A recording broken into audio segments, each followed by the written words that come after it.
यांच्या सत्याग्रह विषयक दृष्टिकोनाचा आढावा घेणार आहोत.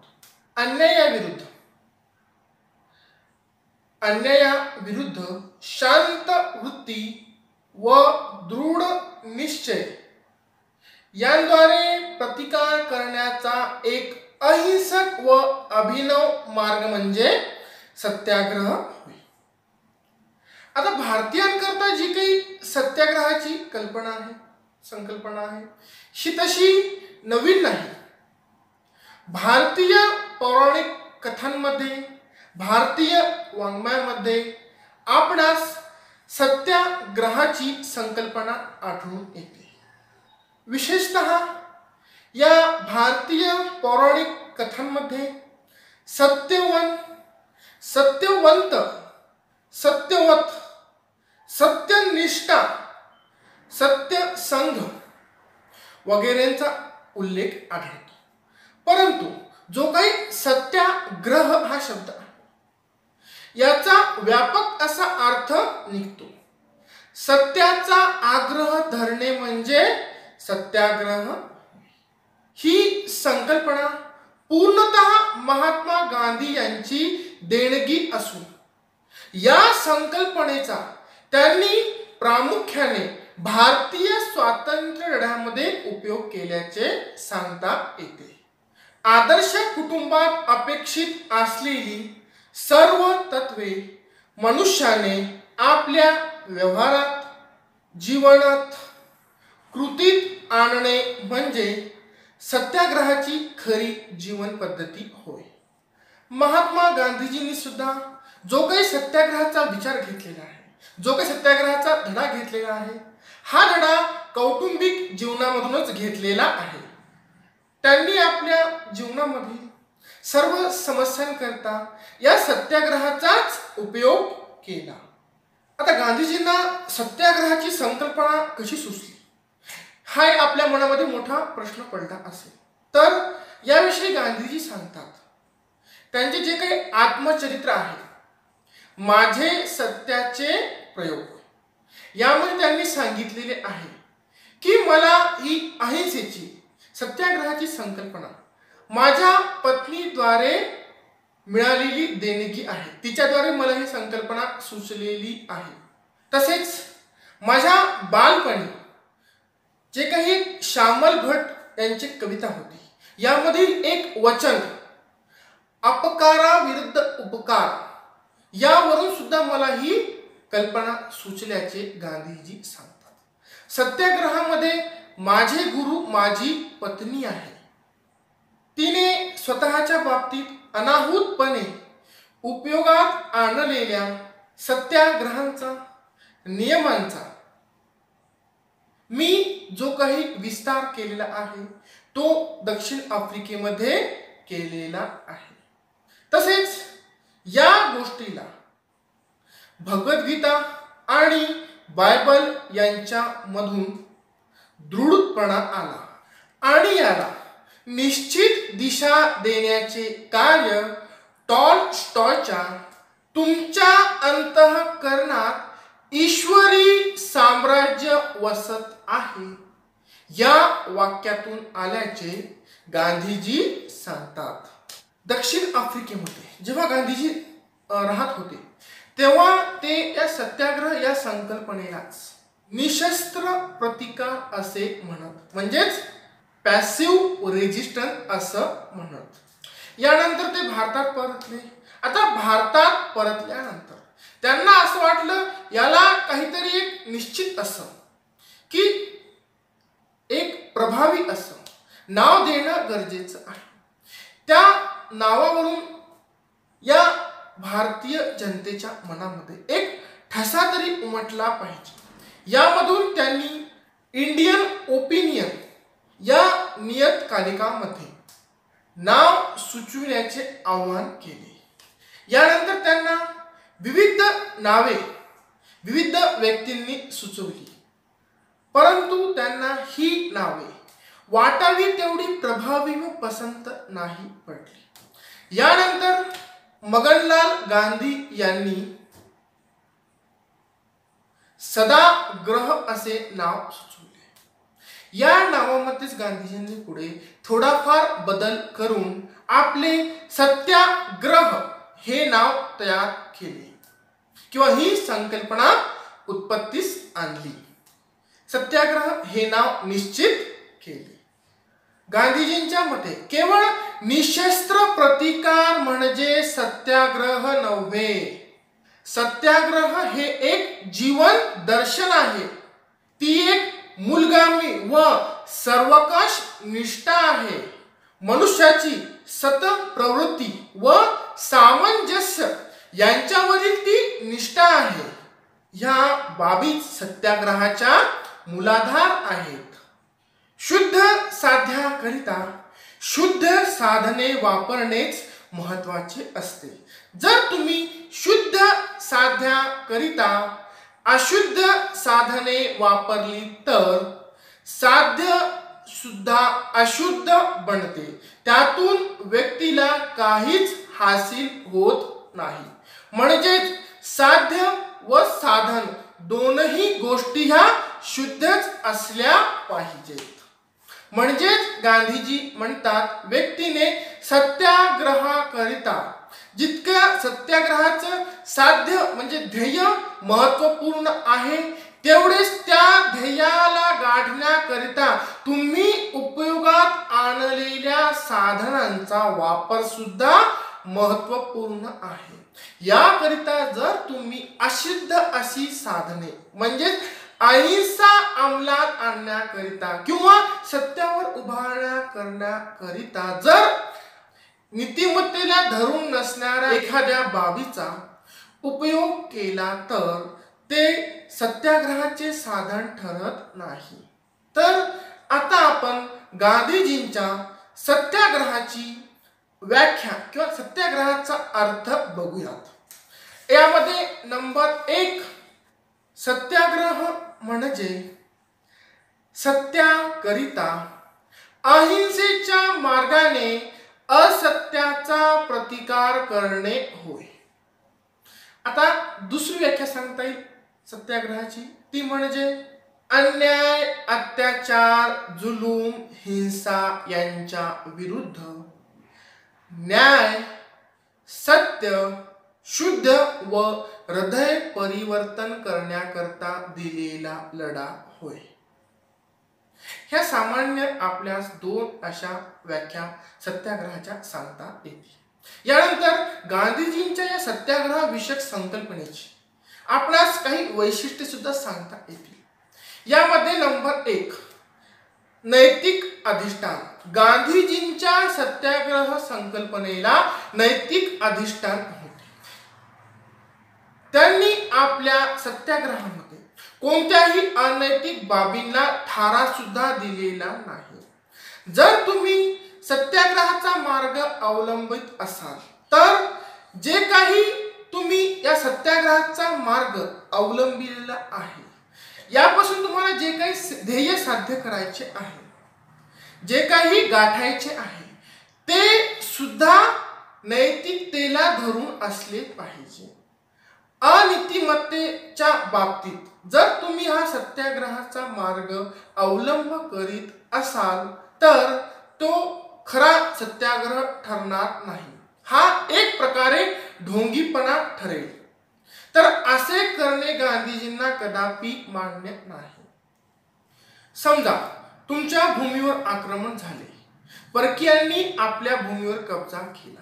आता या गोष्टीला सुद्धा गांधीजींनी नैतिकतेचा जोड दिलेली आहे. ती म्हणजे आक्रमणकर्त्यांना जेव्हा त्यांनी आपल्या धर्तीवर कब्जा केला त्यावेळेस त्यांना कोणतेही सहकार्य न करणे म्हणजे सत्याग्रह होय. म्हणजेच त्यांनी आक्रमणाला सुद्धा नैतिक अधिष्ठान प्राप्त करून दिले. म्हणजेच त्यांनी काय केलं, येथे सुद्धा नैतिकतेच्या दृष्टीने विवेचन केल्याचे दिसून येते. त्यांनी एकूणच सत्याग्रहाला आध्यात्मिक तसेच नैतिक असे अधिष्ठान प्राप्त केल्याचे दिसून येते. आणि तत्कालीन परिस्थितीमध्ये या स्वातंत्र्य लढ्यामध्ये गांधीजींनी जे काही सत्याग्रहाला नैतिक अधिष्ठान प्राप्त करून दिले, हे नैतिकता महत्वाची ठरल्याचे सांगता येते। यानंतर अहिंसेचा पुरस्कार, हे दुसरे महत्वाचे वैशिष्ट्य।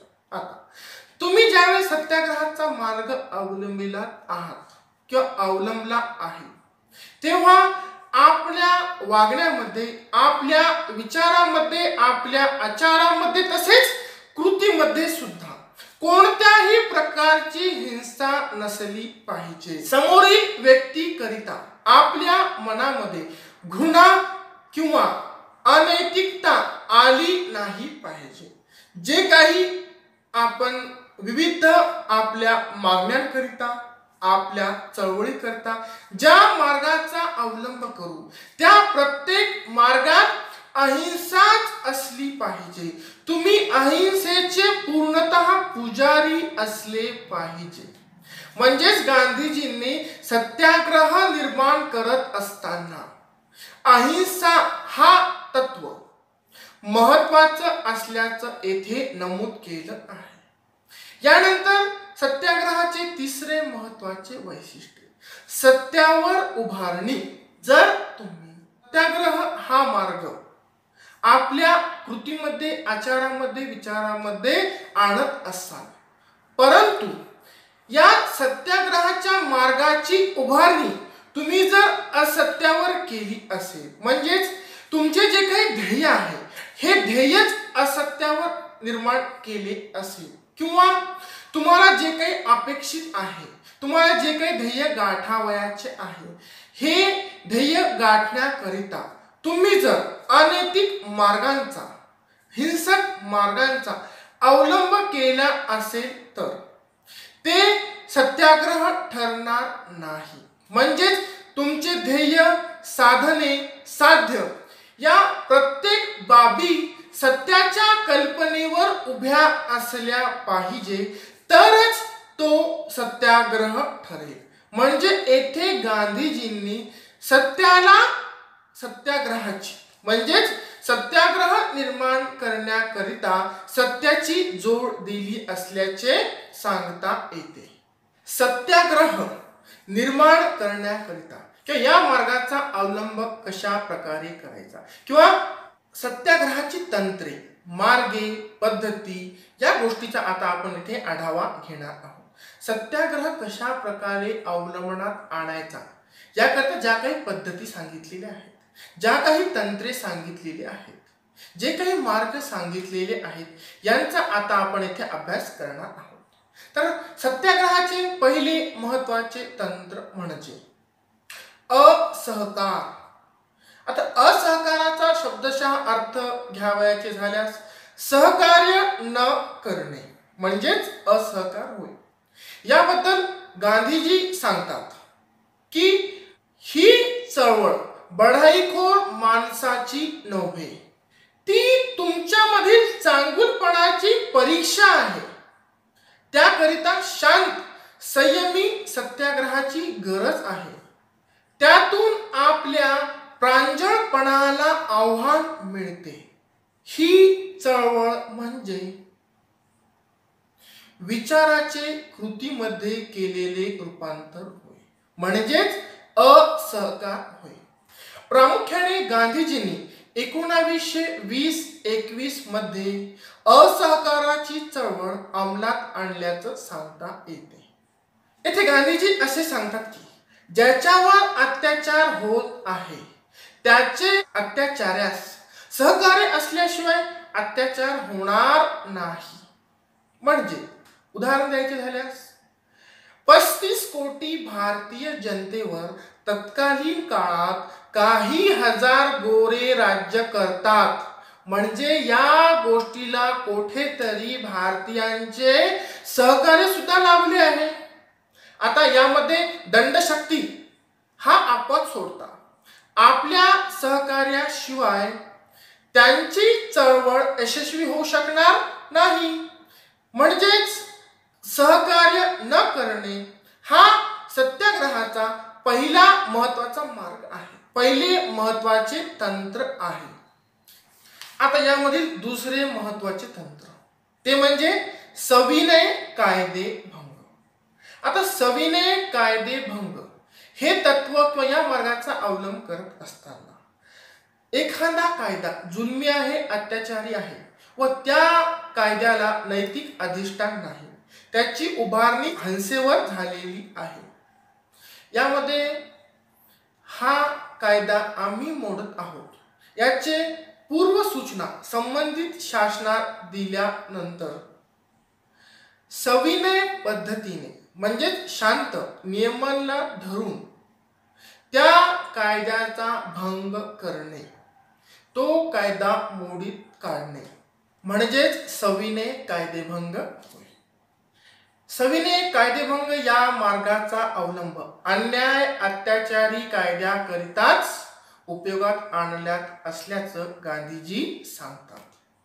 आता सविनय कायदेभंगामध्ये गांधीजींनी जे काही सविनय विशेषण आहे या विशेषणाला जास्त महत्त्व दिलेले आहे।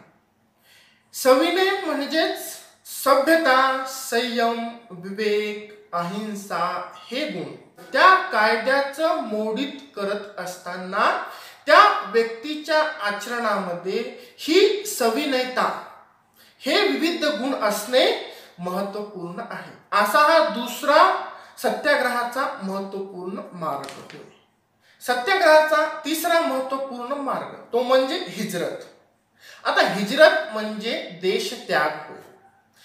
गांधीजी या मार्गाविषयी असे सांगतात की जेव्हा एखाद्या भागामधील व्यक्तींना तेथील काही समूह, शासन, व्यक्ती यांच्या अत्याचाराला प्रतिकार करणे शक्य नसल्यास त्या भागामधील व्यक्तींनी हिजरत या मार्गाचा अवलंब करावा। जेव्हा इतर कोणतेही मार्ग नसतील तेव्हाच हिजरत हा मार्ग आपल्या कृतीत आणावा, या मार्गाची अंमलबजावणी करावी, तेथून दुसरीकडे स्थलांतरण करावे। व्यक्तीच्या मनामध्ये ज्या काही सत्याग्रहाची कल्पना आहे या कल्पनेचा जेव्हा भंग होत असेल, इतर कोणतेही मार्ग अवलंबण्याचा तेथे थारा नसेल, आपल्या रक्षणाकरिता त्या व्यक्तींना जर हिंसेचाच अवलंब हा एकच मार्ग असेल तेव्हाच सत्याग्रहींनी या हिजरतचा, या देशत्यागाचा अवलंब करावा, जेणेकरून त्या संबंधित सत्याग्रहींना मानाने इतर ठिकाणी जगता येईल, त्यांच्या आत्मकरणाला कोणतीही ठेच पोहोचणार नाही। यानंतर महत्वाचा मार्ग तो म्हणजे हरताळ। हरताळ हा भारतीयांना तसा पारंपरिक मार्ग आहे। या मार्गाविषयी बरीच काही माहिती येथील जनतेला होती। आता गांधीजींनी हरताळ म्हणजे काय म्हटलं की संपूर्ण कामकाजावर पूर्णतः बहिष्कार टाकणे म्हणजे हरताळ होय। वाईटांविरुद्ध उठाव करून वाईटात सामील न होणे आणि वाईट करणाऱ्याला एकटे पाडणे, त्याच्यावर बहिष्कार करणे म्हणजे हरताळ होय। हरताळाच्या माध्यमातून दोन गोष्टी प्रामुख्याने घडतात। एक म्हणजे ज्या व्यक्तीवर अन्याय होत आहे त्याच्या अन्यायाला वाचा फुटते, हा हरताळ मार्ग अवलंबण्याचा महत्वाचा मुद्दा। नंबर दुसरा, आपण हरताळ करण्यामधून जो व्यक्ती वाईट कृत्य करत आहे, वाईट बाबींचे आचरण करत आहे, त्या व्यक्तींमध्ये सुद्धा हृदय परिवर्तन घडवून आणू शकतो, हा दुसरा महत्वाचा या हरताळ मार्गाचा मुद्दा। समजा एखाद्या कंपनीचे, कारखान्याचे उदाहरण घेतले, तेथील कारखानदार संबंधित कामगारांवर अन्याय अत्याचार करत आहे आणि संबंधित कामगारांना याविषयी वाचा फोडायची आहे। त्यांनी जर हिंसक मार्गाचा अवलंब केला, कारखानदाराच्या मालमत्तेचे नुकसान केले, त्याच्या कारखान्यामध्ये काही वस्तूंचे नुकसान केले, तर यामधून काय होते, त्या व्यक्तीच्या हृदयामध्ये परिवर्तन होणार नाही, तर त्याचे हृदय अतिशय कठोर होत जाईल की या कामगारांनी माझे नुकसान केले, परंतु जर कामगारांनी हरताळ या मार्गाचा अवलंब केला तर काय होईल? संबंधित व्यक्तीच्या हृदयाचे परिवर्तन आपणास घडून आणता येईल. कोठेतरी माझे चुकत आहे म्हणून माझे कामगार माझ्या विरुद्ध शांततामय मार्गाने, अहिंसक मार्गाने मला कोणत्याही प्रकारची इजा न पोहोचवता आपल्या मागण्या माझ्या पुढे मांडत आहेत. यातून संबंधित व्यक्तीचे हृदय परिवर्तन घडून येईल. असे हे हरताळ गांधीजींनी या सत्याग्रहाला सांगितलेले महत्वपूर्ण तंत्र मार्ग होय. आता पुढचा महत्वाचा सत्याग्रहाचा मार्ग तो म्हणजे बहिष्कार. आता बहिष्कार म्हणजे काय की परकीय मालावर, परकीय शासनावर, परकीय कोर्ट कचेऱ्यावर, परकीय व्यवस्थेवर प्रामुख्याने बहिष्कार टाकणे होय. आता गांधीजींनी जो काही यामध्ये बहिष्कार टाकण्याचं सांगितलं किंवा हा मार्ग अवलंबण्यात आणण्याचं सांगितलं, या मार्गाचा वापर करण्याचं सांगितलं, तो म्हणजे आर्थिक बहिष्कार प्रामुख्याने. कारण की येथील जे काही विविध ग्रामीण उद्योग आहेत, छोटे उद्योग आहेत, कुटीर उद्योग आहेत, यांचे हनन, हे उद्योग संपुष्टात येण्याचं महत्वाचं कारण म्हणजे येथील जनता परकीय मालाचे मोठ्या प्रमाणामध्ये केलेले वापर होय, परकीय मालाचे केलेले आयात होय. जर येथील जनतेने परकीय मालावर प्रामुख्याने बहिष्कार टाकला तर यामधून आपण येथील कुटीर उद्योगाचे, छोट्या उद्योगाचे पुनरुज्जीवन करू शकतो. म्हणजे येथील जनतेच्या हाताला प्रामुख्याने काम मिळू शकते, त्यांच्या उदरनिर्वाहाचा प्रश्न हा मिटू शकतो. हा बहिष्कार सांगण्यामागील महत्वाचा गांधीजींचा उद्देश होता. बहिष्काराविषयी गांधीजी असं म्हणतात की बहिष्काराचा उपयोग क्वचितच वेळा करण्यात यावा, ते एक कर्तव्य असावे, गुन्हा नसावा. अशा प्रकारे गांधीजी या बहिष्काराचा मार्ग अवलंबण्यात आणण्याचे प्रामुख्याने आपणास सांगतात. आता पुढचा महत्वाचा मार्ग तो म्हणजे उपोषण किंवा उपवास. आता या संदर्भात गांधीजी असे म्हणतात की उपवासाशिवाय प्रार्थना शक्य नाही आणि प्रार्थनेशिवाय उपवास शक्य नाही. माझा उपवास म्हणजे माझ्या आत्म्याची प्रार्थना होय. उपवास हा गांधीजींनी शेवटचा मार्ग सत्याग्रहीचा असल्याचे सांगतात.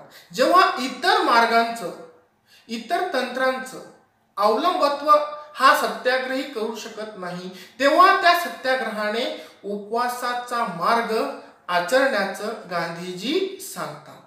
या उपवासाच्या मार्गाचं अवलंब करत असताना व्यक्तीच्या मनामधले कसलीही आशा, लोभ, लाभ नसला पाहिजे. तो निस्वार्थ वृत्तीने या मार्गाचं अवलंबत्व केलं पाहिजे. गांधीजींचा 21 दिवसांचा उपवास जगभर प्रसिद्ध आहे. उपोषण हे स्वतःच्या तसंच दुसऱ्यांच्या शुद्धीकरणाकरिता महत्वाचं असल्याचे गांधीजी सांगतात. परंतु जर व्यक्तीने स्वार्थ दृष्टीने उपवास केले तर त्यास यश येत नाही, आणि जर निस्वार्थ वृत्तीने उपवास केले, उपोषण केले, त्यातून संबंधित व्यक्तीला मृत्यू जरी झाला तरी तो किंवा त्याचे केलेले उपोषण हे सत्याग्रहाच्या मार्गामध्ये गणल्या जाईल. समोरच्या व्यक्तीमध्ये का होईना कोणता ना कोणता फरक नक्कीच पडेल. असे हे उपोषणाचे महत्वाचे तंत्र गांधीजी सांगतात. यानंतरचे तंत्र ते म्हणजे धरणे. आपल्या मागण्या मान्य करून घेण्याकरिता केलेला घेराव, केलेले निरोधन म्हणजेच धरणे होय. परंतु धरणे धरत असताना कोणत्याही व्यक्तीची दमकोंडी न करणे, समोरच्या व्यक्तीला संकटात आहे हे पाहून या धरणे मार्गाचा अवलंब न करणे, तसेच भीती, जबरदस्ती, धाक देऊन, दहशत निर्माण करून समोरच्या व्यक्तीकडून आपल्या आशा अपेक्षा मान्य करून घेणे हे धरणे या सत्याग्रहाच्या साधनामध्ये गणल्या जात नाही. तर निस्वार्थ, निसंकोच तसेच अहिंसक. तर धरणे या शब्दाचा अर्थ असा आहे की जी व्यक्ती किंवा सरकार अन्याय करेल तो अन्याय संबंधित व्यक्तीच्या सरकारच्या लक्षात आणून देण्याकरिता धरणे धरले जाणे आवश्यक आहे. कारण धरणे हा एक नैतिक असा मार्ग असून त्याचा उपयोग सनदशीर पद्धतीनेच करणे महत्त्वपूर्ण आहे. तरच तो या सत्याग्रहाचा मार्ग किंवा तंत्र ठरू शकते, अन्यथा नाही. तर वरील एकूण संपूर्ण बाबींच्या विवेचनावरून आपणास असे लक्षात येते की गांधीजींनी जो काही सत्याग्रहाचा विचार मांडलेला आहे, या विचाराला अहिंसेची, सत्याची, शांततेची, नैतिक मार्गाची जोड दिलेली आहे. तसेच केवळ साध्य महत्वाचे नसून साधन सुद्धा महत्वाचे आहे. जर तुम्ही एखादा साध्याकरिता अशुद्ध साधनाचा वापर केला तर ते साध्य सुद्धा अशुद्धच ठरते असे सांगितले. म्हणजेच सत्याग्रह हे एकूणच सत्याचा परिपूर्ण आग्रह असल्याचे आपणास सांगता येते. धन्यवाद.